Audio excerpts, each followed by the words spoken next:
আজকে কি আলু ভাজা করছো নাকি? হ্যালো বন্ধুরা, আজকে দেখাবো মোচা চিংড়ি।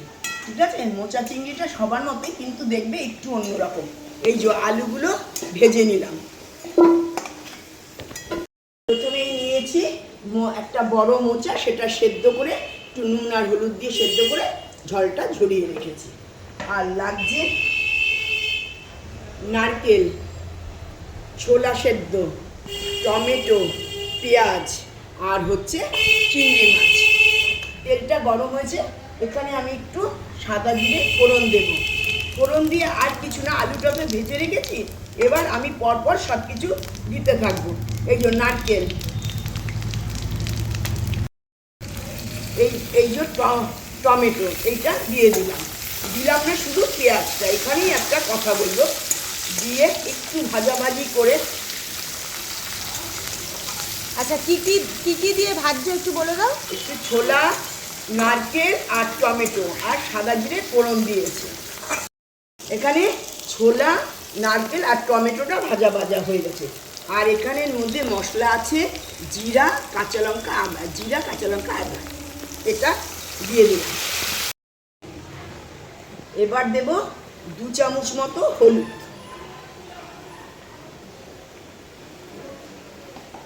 দেব নুন। নুনটা আমি হাত দিয়েই দিই, আন্দাজ মতো নুন দেব। একটু চিনি, এইটা দিয়ে ভালো করে কষিয়ে নেব।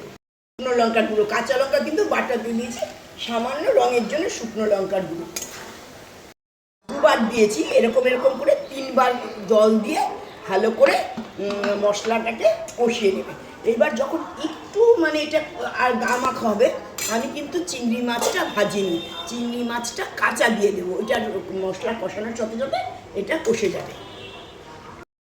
দিয়ে দিলাম চিংড়ি মাছটা দিয়ে এটা আবার ভালো করে মিশিয়ে নেব এবং সঙ্গে সঙ্গে মশলাটা কষতে থাকবে। চিংড়ি মাছটা কাঁচাই দিলাম, পুরোটা ইয়ে হয়নি কেন মনে। এবার আমি দিয়ে দেবো এই সেদ্ধ করা মোচাটা দিয়ে দেবো।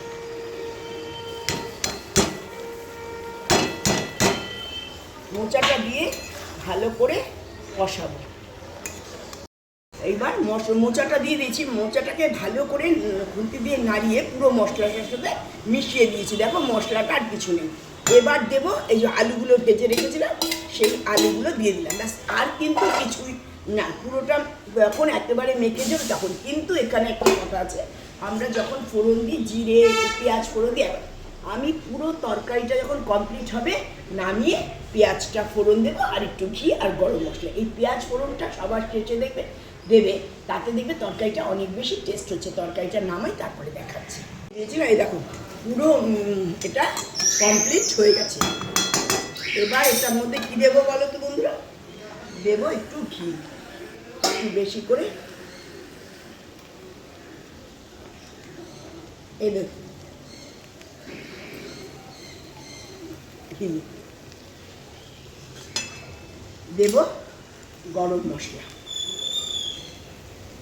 এবার এটাকে ভালো করে নাড়িয়ে দেবো, এটাতে মেখে নিলাম। পুরো রান্নাটা শেষ, কিন্তু সব কিছু হয়ে গেল। পেঁয়াজটা রয়েছে, এটাকে 2বার ফোড়ন আমি দিই। সাদা জিরে ফোড়ন দিয়ে পুরো তরকারিটা কমপ্লিট করলাম। এবার এটাকে দেখো নামিয়ে নিচ্ছি। এটা নামিয়ে ঘি, গরম মশলা, টরম মশলা সব দিয়ে নামিয়ে নিচ্ছি। আচ্ছা দেখো, কড়াইটা পুরো পরিষ্কার করে নিলাম, আর তরকারিটাও কিন্তু মোচা চিংড়িটা কিন্তু পুরো রেডি।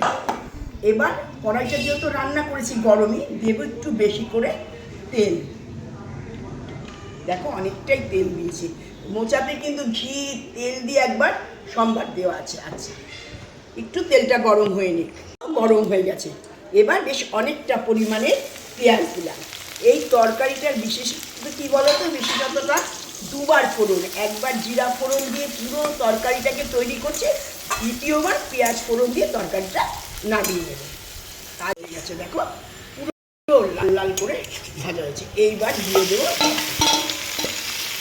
এবার মোচাটা দিয়ে দিই। এটা 2বার ফোড়ন, এটাই হচ্ছে এটা স্পেশালিটি। দেখো রঙটা কত সুন্দর আসছে।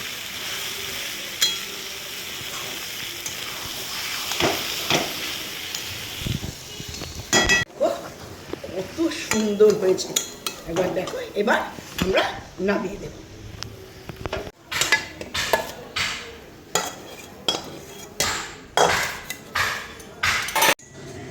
তাহলে তোমাদের মোচা চিংড়ি রেসিপিটা কেমন লাগলো অবশ্যই কিন্তু কমেন্ট করে জানিও, আর ভিডিওটা ভালো লাগলে অবশ্যই একটা লাইক করো।